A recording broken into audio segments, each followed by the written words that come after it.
Hai, I'm back again. Setelah berapa bulan gue agak kurang bikin video ya, karena cuman futsal aja, emang nggak ada yang harus dibuat. Dan sekarang Liga sudah mulai, kalian sudah menonton. Kita mulai dengan Liga Inggris dulu. Semua tim bermain sesuai dengan ekspektasi, kecuali Chelsea.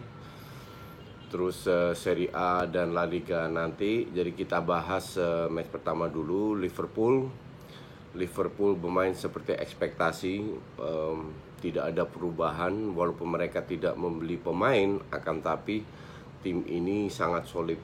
Cuman resikonya ya satu, yang jadi masalah adalah pada saat Alisson cedera. Kita tahu bahwa Liverpool memiliki defense yang bagus, terutama fullbacksnya yang sangat membantu menyerang, dan juga center backnya. Tapi jangan lupa juga peran seorang Alisson. Oke. Nah, sekarang kita lihat 2 bulan ke depan tanpa Alisson, apakah Liverpool bisa tidak kehilangan poin. Ini yang jadi masalah kalau kita tidak belanja seperti Liverpool and Chelsea. Oke. Dan juga 3 pemain depan, semoga mereka tidak cedera. Pada saat mereka cedera, nah ini yang jadi masalah juga. Karena kita tahu sebelumnya pernah try out, kalah kalau nggak salah tanpa 3 pemain depan. 3 pemain depan ini kontribusinya cukup penting, sangat krusial. Walaupun kemarin Origi main, ya Origi kalau dikelilingin banyak pemain bagus sih oke-oke aja. Tapi kalau dia bermain dengan teman-teman lainnya selain 3 itu, udah gue nggak yakin dia bisa perform well. Oke, tapi Liverpool layak menang. Norwich untuk gue kalau main kayak gitu ya salah satu calon kandidat degradasi karena mainnya ancur-ancuran. Terus City West Ham 4-5 tahun terakhir City selalu menang dengan selalu mencetak 4-5 gol. Jadi skor kemarin itu nggak heran, sudah biasa.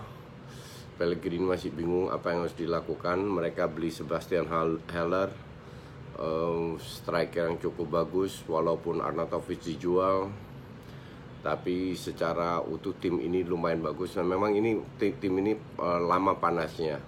Tapi di kandang kalah lawan City ya bukan hal yang buruk lah ya. Anggap aja ini calculated loss, karena target West Ham pun juga tidak terlalu tinggi-tinggi amat.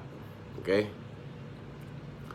Terus kita ke Spurs ya selalu kesulitan jika mereka bertemu dengan tim parkir bis. Kita tahu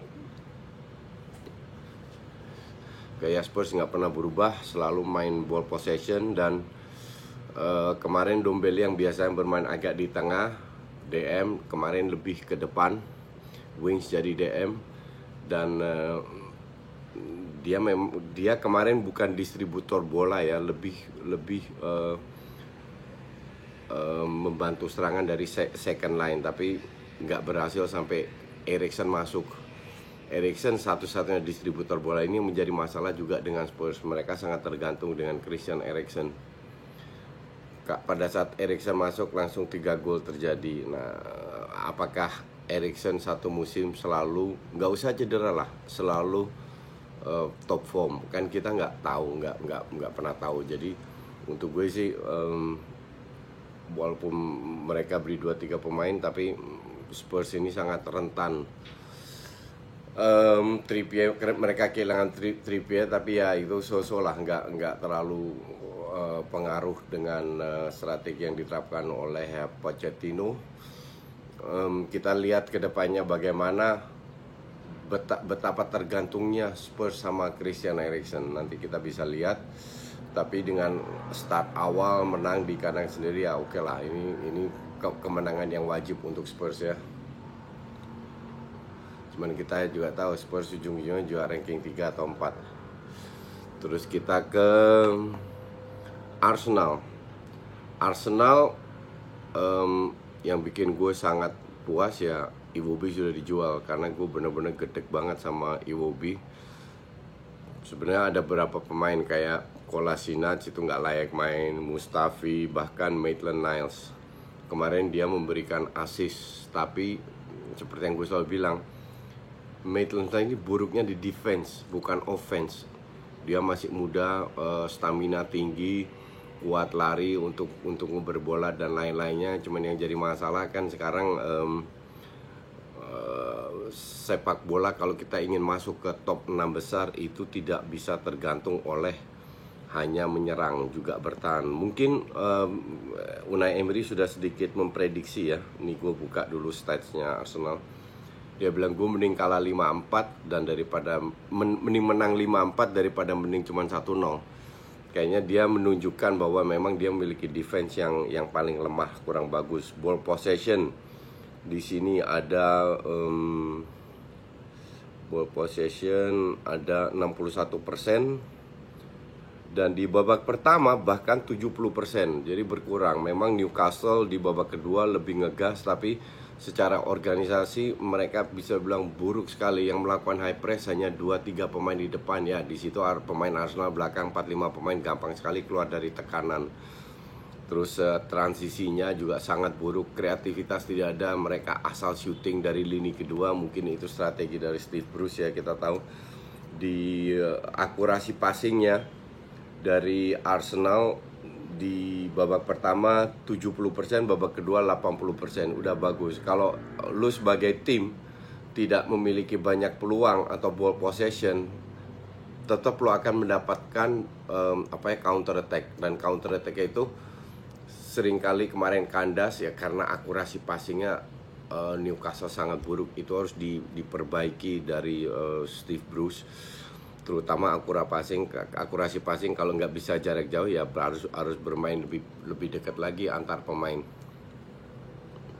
Tapi Newcastle bukan calon degradasi, paling ya papan tengah lah kalau bermain seperti kemarin ya. Mungkin ada perubahan karena Joelinton sama sekali tidak dilibatkan atau nyaris tidak dilibatkan. Dia hanya bekerja keras saja, nggak ada dukung, dan Steve Bruce kemarin mengakui itu juga.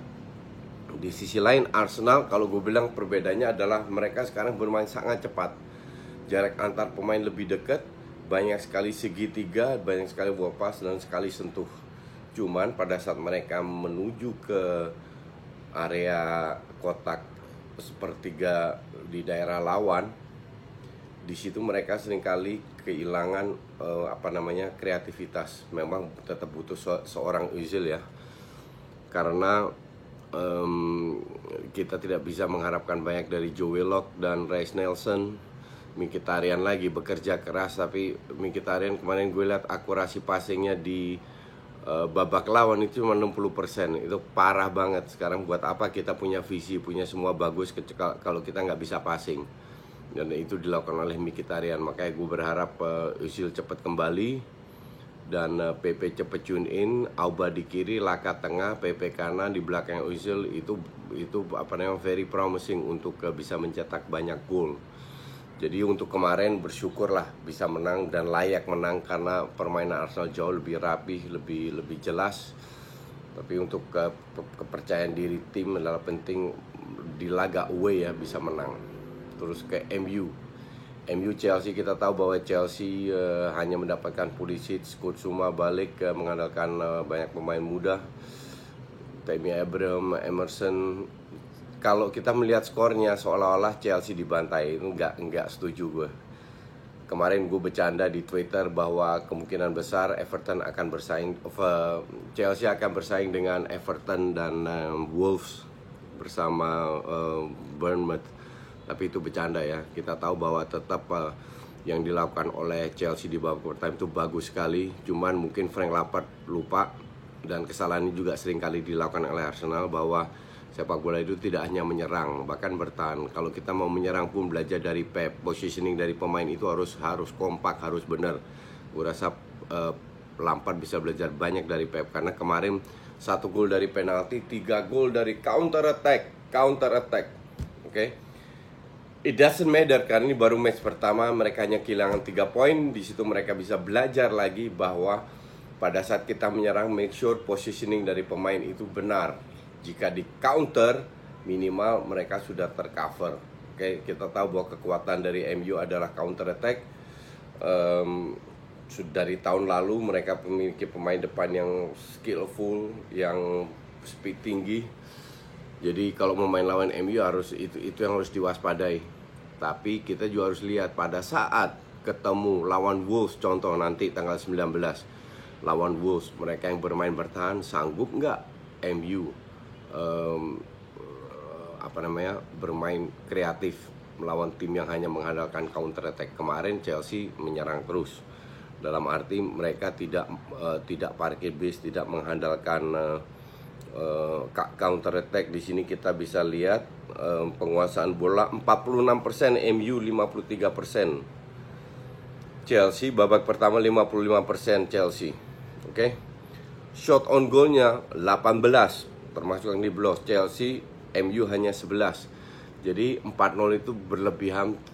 Gue rasa tren yang dilakukan oleh Lampard ini harus tetap diteruskan, karena sudah bermain bagus. Kemarin Tammy Abraham harusnya bisa cetak gol, tapi ya kurang beruntung dan lain-lain. That's okay.